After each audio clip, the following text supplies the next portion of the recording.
Hey everyone, welcome back to another video. I've been away for a little bit. I've been busy with starting a business. Me and Dawn are working on a resales business for eBay, and we're reselling computer parts. But anyway, that's not what I'm here to talk to you about. Today I'm going to do the third installment of my PFsense router setup, and it's been a long time coming. About 2 years ago I had a major storm. It killed my Dell Sonic Wall router. That's why I decided to build my own. I had a broken laptop and I put PFsense on it. Now if you haven't seen that video, I recommend you go give that a watch. I will put a link somewhere up there. That didn't work out very well. I found a small little cube computer and I tried to make a PFsense router out of that. If you haven't seen that, you can go watch that. Pause the video, I'll wait for you. The link will be somewhere up here again. Okay, so now that you've watched it, you know what I'm talking about.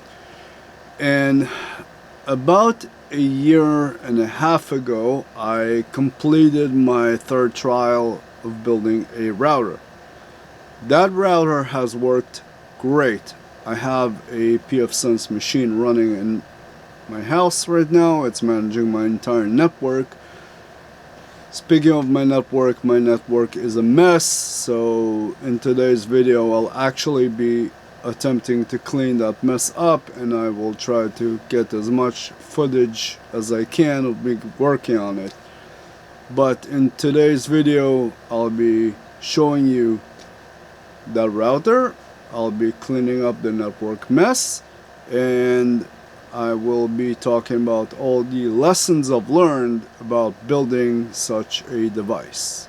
So I hope you enjoy the video. Okay, so real quick before I actually start working on this mess, I wanted to show you what kind of mess I have. So let's turn the camera around and I'll show you. That is my network mess. So one of these wires is going outside to our main gateway, which is a cell phone gateway. And look at this, I can't find anything. I don't know what's what. So today I'm gonna attempt to clean this mess up, and I'll try to take you with me on that ride. So far I have started to unplug everything. Now I can probably give you a close-up of what it looks like. Take it off the rack and open it up for you guys to see what's inside. That's my PFsense router. Know how much you can see inside there? Yeah, I'll take it apart and show you.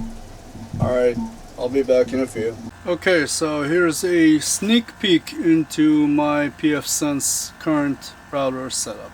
So as you can see, it's a wooden box that I constructed. It has 3 network cards. The onboard NIC right there doesn't work anymore because it just had issues whenever I turned it on. I don't know why.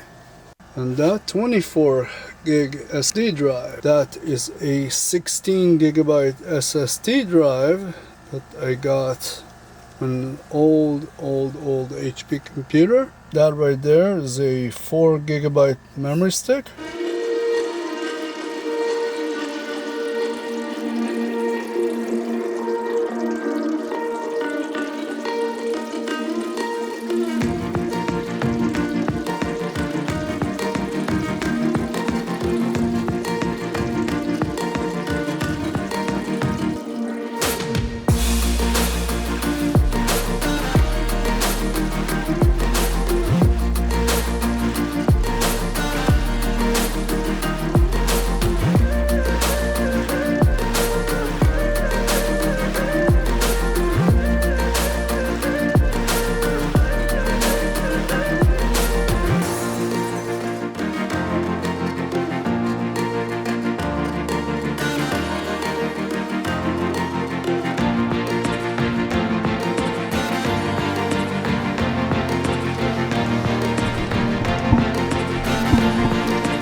Okay, a little bit of a snag that I didn't think about, so I'm gonna have to redo this part.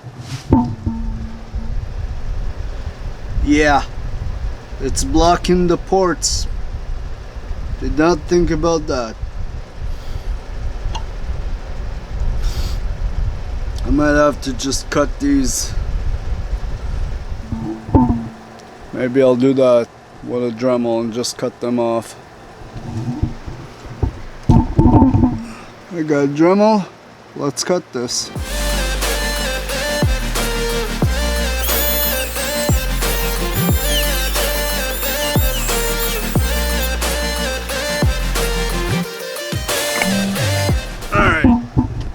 So I did a quick cut here with the Dremel. Hopefully I didn't damage anything. What do you think? Does that look good? I think it does. Let's get back to it.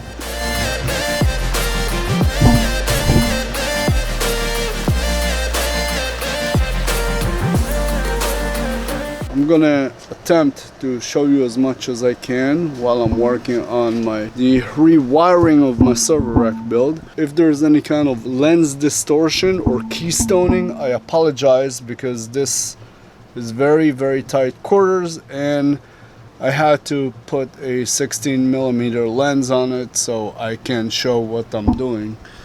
But I gotta rewire this, mount this, and clean up as much as I can of that. So let's get to work.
Alright, so now I'm done wiring all this mess. Let me show you what I did. So obviously not much has changed because it's still a bundle of wires and you can't really escape that. It's a network stack. You're gonna always have wires. What has changed is I put flags that show exactly each wire what the number is, and that way I know where it's going on the back of my rack here. For example, that right there is cable number 3, and I go to my stack and number 3 is somewhere here, but I can find it. Anyway, I did all this. Let's turn it on and see what does not work, because when you do something like this, there's always something that does not work. Alright, so my file server has booted. It's running and it's reporting no network connection, but that's to be expected because my router is still off. Let's boot that up, see what happens. Okay, so let's switch to the correct channel on the KVM switch. That's the correct channel. Power it on. Nothing has powered on. That's weird. I guess I'm gonna go troubleshoot. I discovered what happened and a cable was disconnected. Obviously nothing's gonna boot up if there's no power, so I replugged it. Everything is loading correctly. I by accident unplugged the server, so it's reloading now, and it finished loading and no internet, but let's see, status. Alright, there's no communication going on. Let's see. Alright, let's see what's going on here. Okay, network stack is on. Oh, the router is not on. Let's turn that on. Alright.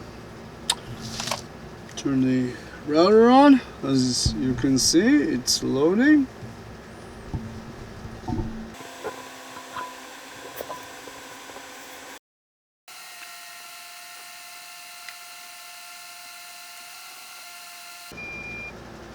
Okay, it finished loading. Let's see what's going on with our Windows server.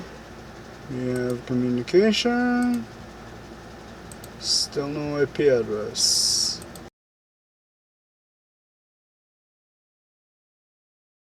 Something's definitely up. Gotta go troubleshoot again. Bye. Alright, I have no idea if you can see it, but the server is getting a valid IP, everything's back to normal, and I discovered what was the problem. The problem was that by accident I connected two wires going back and forth between the two switches. Just like that. Theoretically it should increase the length of the lanes, but it does not. It creates a clash between the IP addresses of the devices, I guess, because now the problem is fixed, everything is back to normal, and I am done for the day because I'm tired. I've been working on this for a while. So I'm going to be signing off here, and I will continue later. Oh boy, that was a lot of work, but now I'm done and I'm back.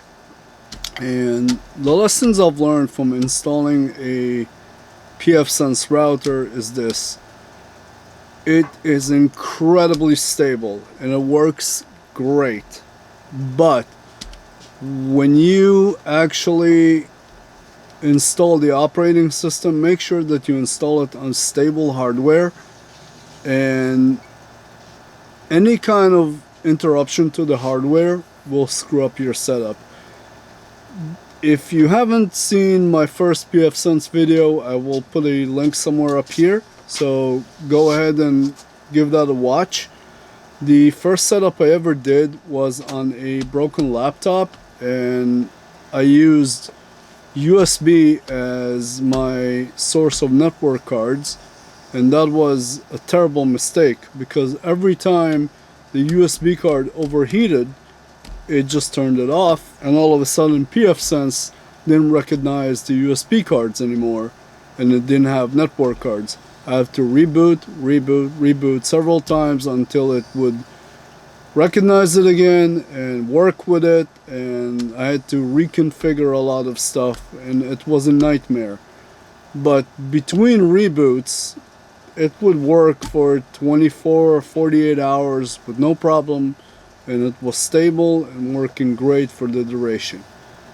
And in my second attempt to install PFsense, I used a little Pentium 4 cube type computer. If you haven't seen that video, go ahead, give that a watch. I'll put another link somewhere up here and you can go check that out. The lessons I've learned from that cube computer: again, PFsense was great, it's super stable, but when you set up a router on a computer, you want it to be electrically efficient, because if it's not efficient and it ends up sucking 200 watts of power out of your outlet, then at the end of the year you're gonna look at a hefty power bill for your little router there. So with my third build, the one that you saw in this video, this machine is actually incredible. At dead idle, it's less than a quarter watt, and at idle it's 9 watts, and then at full blown processing power it's 25 watts at the most. It's really amazing. And that micro power supply I have installed on it, awesome device. You should totally get those. Those are great. Anyway, thank you very much for watching. Have a beautiful day.